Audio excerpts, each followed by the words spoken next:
কিন্তু তার এই জানার দ্বারা ফায়দাটা কি? এই জন্য দোস্ত, আসলে কম বেশি কথা তো আমরা সবাই জানি, কিন্তু আমলে পরিণত হওয়া এটাই হলো মূল সার্থকতা। এই ছেলে, তুমি মোবাইল ধরে রাখলা কেন? তুমি চলে যাও এখান থেকে। বেটা, তোমার জায়গায় একজন লোক বসতে দেই, তুমি ওঠো।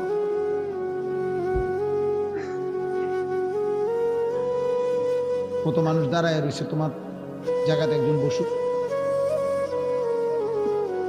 তাইলে এই জন্য আমলে পরিণত হওয়া,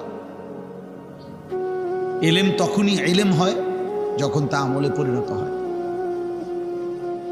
যখন তা বাস্তবায়ন হয়। মুফতি শফি রহমতুল্লাহ আলাই বলছেন, এলেম তখনই এলেম হয় যখন তা আমলে পরিণত হয়, আর নয়তো সেটা মালুমাত, অর্থাৎ এমনি জানে আর কি। যেটা আমলে পরিণত হয় না সেটাকে এলেম বলে না, সেটাকে বলে মালুমাত, কিছু বিষয় জানে। এরকম জেনারেল শিক্ষিতরাও ইসলাম সম্পর্কে, ধর্মকর্ম সম্পর্কে অনেক কথাই জানে, কিন্তু সেটা এলেম না যদি তা আমলে পরিণত না হয়। এই জন্য হাদিসের মধ্যে আছে কথা, আল্লাহ নবী সাল্লাল্লাহু আলাইহি ওয়াসাল্লাম স্পষ্ট বলছেন, কিয়ামতের দিন আল্লাহ তাআলা প্রত্যেকটা মানুষকে 5টা মোটা প্রশ্ন করবেন, মৌলিক। এই 5টা প্রশ্নের 5ম নাম্বার প্রশ্ন হলো ওয়ামাদা আমিলা ফিমা আলিমা। আল্লাহ তাআলা জানতে চাইবেন, বান্দা, যেই এলেমগুলো, কোরআন সুন্নাহর যে কথাগুলো তোমার অর্জন হয়েছিল, শুনছিলা, পড়ছিলা, সেই অনুযায়ী কি পরিমাণ আমল করেছ সেটা বলো।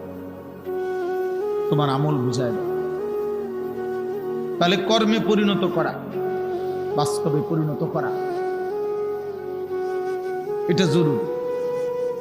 ওই যে ওইখানে একটা ছেলে, এই অসভ্য কোথাকার, বেয়াদব, বেটা ওঠ, বেটা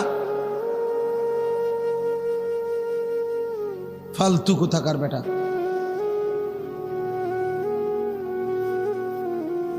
কিছু ছেলে আছে এই গাদ্দার, কলিজা এত পাথর যে হুজুর তোমার বাপেও যদি বলে আমি আমারটা করি, তো তোমার মতো ফালতু লোকরে আসতে বলছে কে বেটা?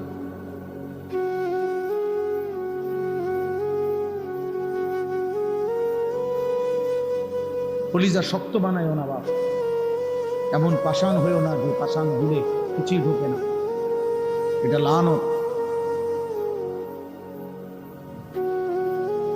ওই জীবন অভিশপ্ত।